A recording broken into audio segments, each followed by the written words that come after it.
Hadis yang kedua, hadis tentang mas'uliyah. Mas'uliyah, tanggungjawab.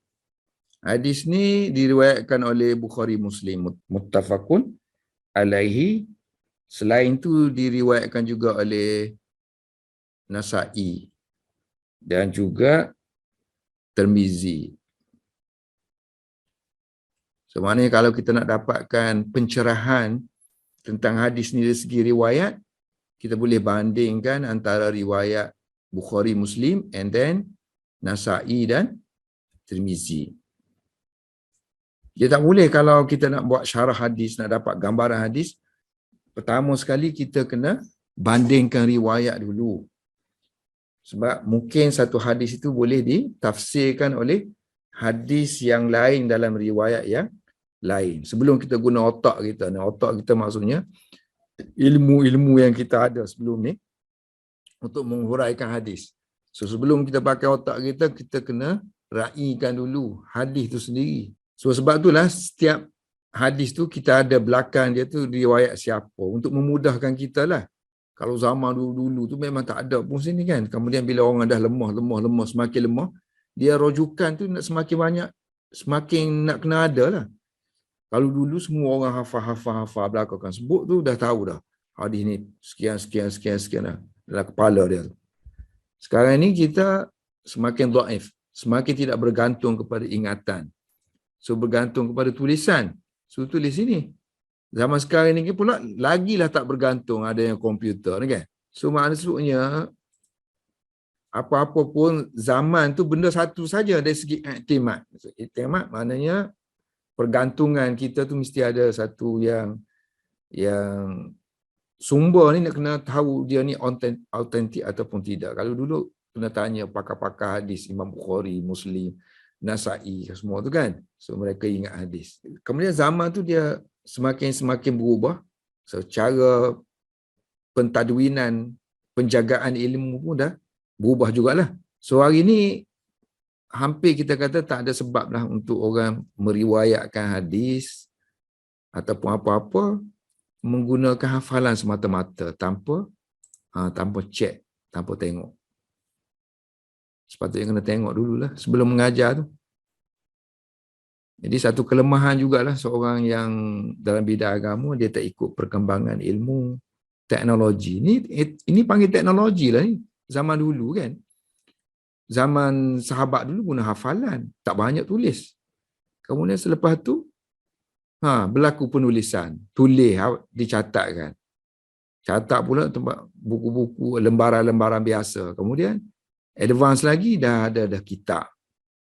Kemudian dah dicantikkan lagi. Macam-macam kan proses zaman tu. Daripada Umar radhiyallahu anhuma, anin Nabi sallallahu alaihi wasallam qala, Nabi bersabda, kullukum ra'in. Konsep kekeluargaan Islam adanya mas'uliyah, ada tanggungjawab. So, tanggungjawab dalam tentang kita sekarang ni, tanggungjawab keluarga lah. So kullukum ra'in. Nabi beritahu satu benda yang umum. Setiap orang tu, setiap kamu adalah ra'in. Pemimpin, kita terjemah pemimpin. Tapi dari segi lafaz ni ialah penggembala. Ra'in orang yang menggembala. Menggembala kambing tu dia menjaga kepentingan kambing dia tu. Setiap orang dikatakan pemimpin. Wa kullukum, dan setiap kamu adalah mas'ulun, bertanggungjawab. An terhadap ra'iyatihi, rakyatnya. So, mana orang di bawah kita tu dipanggil sebagai rakyat. Pendetilan tentang semua orang yang bertanggungjawab kepada rakyat dia, pendetilannya, iaitu al-amiru, kalau raja, pemimpin, penguasa, dia juga ra'in. Dia jadi ra'in. Dia jadi pengembala kepada rakyat dia. Seorang lelaki, dia jadi pengembala yang menjaga ala ahli baitihi, keluarga dia. Ahli baitihi dia keluarga dia. Mereka yang ada dalam keluarga dia. Wal mar'atu, kalau kita refer lelaki sini maksudnya suami lah. Suami, yang sini isteri. So isteri terjemahan lafzi dia wanita. Tapi ikut konteks ayat tu, ini suami, ini isteri. Wal mar'atu ra'iyatun. Kalau wanita dia juga sebagai pengembala yang akan mengembala baiti zawjiha. Mengembala rumah. Dia tak kata anak. Macam sini kan keluarga kan. Ni dia kata rumah tu sendiri. So rumah suami dia dan anak suaminya. Fakullukum ra'in. Nabi ulang lagi. Semua kamu ni adalah pengembala, pemimpin.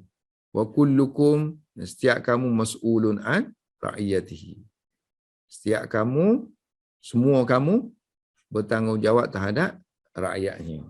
So lafaz ni lafaz Bukhari kan. Walaupun muttafaq alaih, tapi lafaz ni lafaz yang digunakan oleh Bukhari. Kemudian tugas pensyarah hadis lah. Asyarih hadis. Mendetailkan lagi. Ni kira orang yang berkeluarga lah. Orang tak ada keluarga macam mana? Tak ada keluarga. Tak ada suami, tak ada isteri. So dia kata, dia bertanggungjawab terhadap diri dia lah. Anggota tubuh badan dia. Daripada perkara yang dilarang oleh Allah Subhanahu Wa Taala.